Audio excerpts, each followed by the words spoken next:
نماز کے بعد کے اذکار، ایک بار اللہ اکبر کہنا اور اونچی آواز میں۔ ابن عباس کہتے ہیں میں نبی صلی اللہ علیہ وسلم کی نماز کے مکمل ہونے کو تکبیر کی وجہ سے سمجھ جاتا تھا، یعنی سلام پھیرنے کے بعد آپ اللہ اکبر کہتے۔ نمبر 2، 3 بار استغفر اللہ کہنا، میں اللہ سے بخشش مانگتا ہوں۔ صوبان کہتے ہیں کہ رسول اللہ صلی اللہ علیہ وسلم جب اپنی نماز سے فارغ ہوتے تھے تو 3 مرتبہ استغفار فرماتے۔ ولید کہتے ہیں کہ میں نے اوزائی سے پوچھا آپ استغفار کس طرح فرمایا کرتے تھے، تو انہوں نے کہا آپ اس طرح فرماتے استغفر اللہ استغفر اللہ استغفر اللہ۔ اس کی کیا حکمت ہے نماز کے بعد استغفار کرنے کی؟ استغفار کا مطلب ہے بخشش مانگنا، یعنی اگر کوئی ہم سے غلطی ہو گئی ہے، بھول چوک ہو گئی ہے تو اللہ تعالیٰ اس کو معاف کر دینا اور ہماری نماز قبول کر لینا غلطی معاف کر کے۔ نمبر 3، اللہم انت السلام ومنک السلام تبارکت ذی الجلال والاکرام۔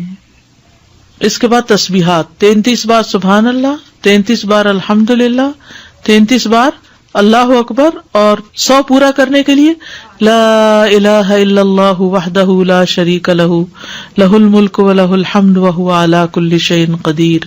ابو ہریرہ رضی اللہ عنہ سے روایت ہے کہ جس نے ہر نماز کے بعد 33 مرتبہ سبحان اللہ، 33 مرتبہ الحمدللہ اور 33 مرتبہ اللہ اکبر کہا تو یہ 99 کلمات ہو گئے، اور 100 کا عدد پورا کرنے کے لیے لا الہ الا اللہ وحدہ لا شریک لہ لہ الملک ولہ الحمد وہو علی کل شیء قدیر کہہ لیا تو اس کے سارے گناہ معاف کر دیے جائیں گے، اگرچہ وہ سمندر کی جھاگ برابر ہوں۔ 1.5 منٹ لگتا ہے، 1.25 منٹ لگتے ہیں جس میں آپ یہ سارا عمل کر سکتے ہیں، اور اللہ سبحانہ وتعالیٰ کو وہ عمل زیادہ پسند ہے جو روزانہ کیا جائے، ادومہا، دوام سے کیا جائے، اللہ کہ کوئی مجبوری ہو۔ اس میں آپ دیکھیے نماز پڑھ لی آپ نے 10 منٹ میں، فرض پڑھ لیے تو یہ 2 منٹ میں کیا مشکل ہے، 2 سے بھی کم منٹ لگتے ہیں۔ بعض روایات میں اللہ اکبر 34 بار پڑھنے کا بھی آتا ہے۔ یہ تسبیحات 10 دفعہ بھی پڑھی جا سکتی ہیں۔ عبداللہ ابن عمر سے مروی ہے کہ نبی صلی اللہ علیہ وسلم نے فرمایا 2 خصلتیں یا 2 عادتیں ایسی ہیں کہ اگر کوئی مسلمان بندہ ان کی پابندی کر لے تو جنت میں داخل ہوگا۔ پابندی اور وہ بہت آسان ہے مگر ان پر عمل کرنے والے بہت کم ہیں۔ ایک یہ ہے کہ ہر نماز کے بعد 10 مرتبہ سبحان اللہ، 10 مرتبہ الحمدللہ اور 10 مرتبہ اللہ اکبر کہے تو زبان کی ادائیگی کے اعتبار سے 150 بار ہے، یعنی ساری نمازوں میں، مجموعی طور پر 5 نمازوں کے بعد، اور ترازو میں 1500 ہوں گے۔ اور جب سونے کے لیے اپنے بستر پر آئے تو 34 بار اللہ اکبر، 33 بار الحمدللہ اور 33 بار سبحان اللہ کہے۔ زبان کی ادائیگی کے اعتبار سے تو یہ 100 ہے، مگر میزان میں یہ تسبیحات 1000 ہوں گی۔ رات کو جو سوتے ہوئے پڑھے جاتے تسبیحات فاطمہ، سب تھکاوٹ اتارنے کے لیے۔ یقیناً میں نے رسول اللہ صلی اللہ علیہ وسلم کو دیکھا، آپ انہیں اپنے ہاتھ سے شمار کرتے تھے۔ صحابہ نے پوچھا اللہ کے رسول یہ کیسے ہے کہ یہ آسان عمل ہے مگر ان پر عمل کرنے والے تھوڑے ہیں؟ آپ نے فرمایا سوتے وقت میں کسی کے پاس شیطان آ جاتا ہے اور پہلے اس سے کہ وہ تسبیح پوری کرے وہ اسے سلا دیتا ہے، اور اسی طرح اس کی نماز میں شیطان آ جاتا ہے اور یہ تسبیحات پڑھنے سے پہلے ہی کوئی کام یاد دلا دیتا ہے۔ 25 بار تسبیحات پڑھنا، یعنی یہ بھی جائز ہے، ٹھیک ہے۔ آیت الکرسی، جنت میں جانے کا راستہ۔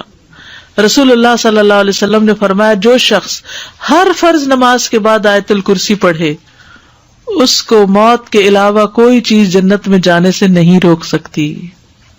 سبحان اللہ۔ یعنی نماز پڑھی اور نماز کے بعد آیت الکرسی پڑھ کے آپ دیکھیے کتنی دیر لگتی ہے، شاید ہارڈلی منٹ بھی نہ لگتا ہو، اور یہ سب سے افضل آیت ہے۔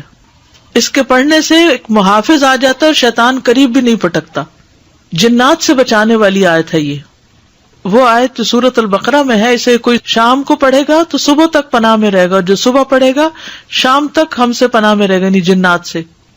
معوذات، سورۃ الاخلاص، سورۃ الفلق، سورۃ الناس، یہ بھی ایک بار پڑھنا ہوتی ہے نماز کے اذکار میں۔ عقبہ بن عامر کہتے ہیں کہ رسول اللہ صلی اللہ علیہ وسلم نے مجھے حکم دیا تھا کہ میں ہر نماز کے بعد معوذات پڑھا کروں۔ ربی اعنی علی ذکرک و شکرک و حسن عبادتک۔ معاذ بن جبل کہتے ہیں کہ رسول اللہ صلی اللہ علیہ وسلم نے میرا ہاتھ پکڑا اور فرمایا میں تم سے محبت رکھتا ہوں اے معاذ. میں نے عرض کیا میں بھی آپ سے محبت کرتا ہوں یا رسول اللہ. تو رسول اللہ صلی اللہ علیہ وسلم نے فرمایا تم پابندی سے ہر نماز میں یہ دعا مانگا کرو رب اعنی علی ذکرک و شکرک و حسن عبادتک. اور آپ نے یہ ان کو وصیت کی تھی کہ کبھی نہ چھوڑنا اس کو. لا الہ الا اللہ وحدہ لا شریک لہ لہ الملک و لہ الحمد وہو علی کل شیء قدیر. 3 بار. لا الہ الا اللہ وحدہ لا شریک لہ لہ الملک و لہ الحمد وہو علی کل شیء قدیر. اللہم لا مانع لما اعطیت ولا معطی لما منعت ولا ينفع ذا الجد. ایک روایت میں منک الجد بھی آتا ہے، یہ اگلی روایت ہے ولا ينفع ذا الجد منک الجد. لا الہ الا اللہ وحدہ لا شریک لہ لہ الملک و لہ الحمد یحیی و یمیت وہو حی لا یموت بیدہ الخیر وہو علی کل شیء قدیر. یہ دعا اور کس موقع پہ پڑھی جاتی؟ بازار جاتے ہوئے. کئی لاکھ نیکیوں کا ثواب ہے جو بازار میں یہ دعا پڑھ لے. اللہم لا مانع لما اعطیت ولا معطی لما منعت ولا ينفع ذا الجد منک الجد. 3 بار پڑھنا، ٹھیک ہے؟ یعنی لا الہ الا اللہ وحدہ 3 بار اور پھر اللہم لا مانع.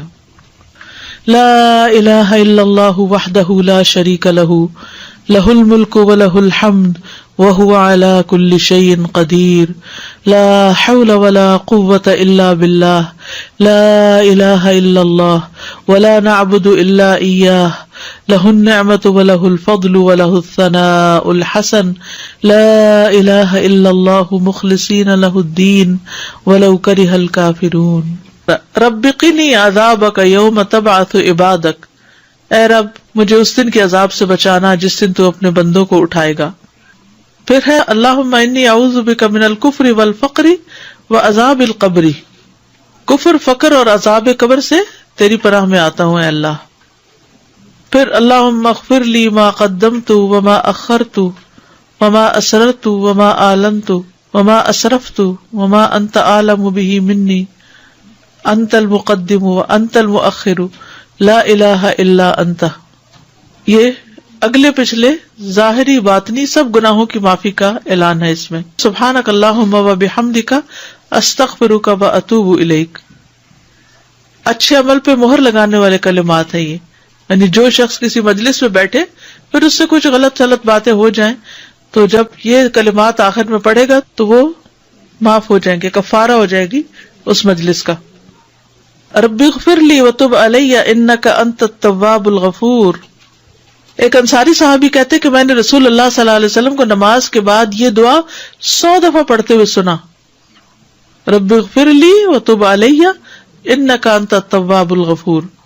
پھر اللہم انی اعوذ بک من الجبن واعوذ بک ان ارد الی ارذل الامور واعوذ بک من فتنۃ الدنیا واعوذ بک من عذاب القبر. پھر ہے اللہم اغفر لی وارحمنی واہدنی وارزقنی. فجر کی فرض رکعات کے بعد کے اذکار سبحان اللہ 100 بار، لا الہ الا اللہ 100 بار، ٹھیک ہے؟ 100 دفعہ والے 2 اذکار. ابو ہریرہ کہتے ہیں کہ رسول اللہ صلی اللہ علیہ وسلم نے فرمایا جو صبح کی نماز کے بعد 100 دفعہ سبحان اللہ اور 100 دفعہ لا الہ الا اللہ پڑھے اس کے گناہ معاف ہو جائیں گے اگرچہ وہ سمندر کی جھاگ کے برابر ہوں. سلام کے بعد تشہد کی حالت میں کسی سے بات کیے بغیر ذکر کرنا، کسی سے بات کیے بغیر ذکر کرنا. ابو ذر سے مروی ہے کہ رسول اللہ صلی اللہ علیہ وسلم نے فرمایا جو شخص فجر کی نماز کے بعد نماز میں تشہد میں بیٹھنے کی طرح اپنی ٹانگ کو دوہرا کیے ہوئے ہو اور کسی سے بات کیے بغیر 10 مرتبہ لا الہ الا اللہ وحدہ لا شریک لہ لہ الملک و لہ الحمد یحیی و یمیت وہو علی کل شیء قدیر پڑھے گا، اس کے لیے 10 نیکیاں لکھ دی جائیں گی، اس کے 10 گناہ معاف کر دیے جائیں گے، اس کے 10 درجات بلند کر دیے جائیں گے، اور وہ اس دن ہر برائی سے محفوظ رہے گا اور اسے شیطان کی پہنچ سے دور کر دیا جائے گا، اور اس دن اللہ کے ساتھ شرک کے علاوہ کوئی گناہ اس لائق نہیں کہ اس کو پکڑ میں مبتلا کر دے. لا علمی جو ہے، نا علم ہونا جو ہے کتنا نقصان دہ، کتنی دیر لگے گی اس طرح 10 دفعہ پڑھنے میں، لیکن شرط یہ ہے کہ نہ وضو ٹوٹا ہو، نہ آپ اٹھے ہو، نہ بات کی ہو، جدھر بیٹھے ہیں ادھر ہی ٹانگ موڑے ہوئے ہی، یعنی کسی گناہ پہ پکڑ نہیں ہوگی، شرک کیا تو پکڑ ہوگی، یہ مطلب ہے۔ مغرب کی نماز کے بعد کا ذکر، سنن ترمذی کی روایت میں آتا ہے، جو شخص لا الہ الا اللہ وحدہ لا شریک لہ لہ الملک ولہ الحمد یحیی ویمیت وہو علی کل شیء قدیر مغرب کے بعد 10 بار پڑھے گا، اللہ اس کی حفاظت کے لیے اسلحہ بردار فرشتے بھیجے گا جو اس کی صبح تک شیطان سے حفاظت کریں گے، صبح تک شیطان سے حفاظت۔ تو آپ سوچئے کہ کتنا بڑا اجر و ثواب اور کتنی بڑی پروٹیکشن ہے، کیونکہ بعض اوقات سارا وقت موڑنا مشکل ہوتا ہے۔ افضل پوزیشن نماز کے بعد اذکار کرنے کی کیا ہے؟ 2 زانوں ہو کے بیٹھنا، لیکن اگر آپ اتنی دیر بیٹھ ہی نہیں سکتے، کچھ لوگوں کی تو ٹانگ مڑتی بھی نہیں ہے گھٹنوں کی تکلیف کی وجہ سے، تو پھر ایسی صورت میں 4 زانوں ہو کے بھی بیٹھ سکتے ہیں۔ اگر نیچے بالکل ہی نہیں بیٹھا جا رہا تو پھر کرسی پہ بیٹھ جائیں، اللہ کو تو پتا ہے کہ آپ کیوں ایسے کر رہے ہیں، صرف ریسٹ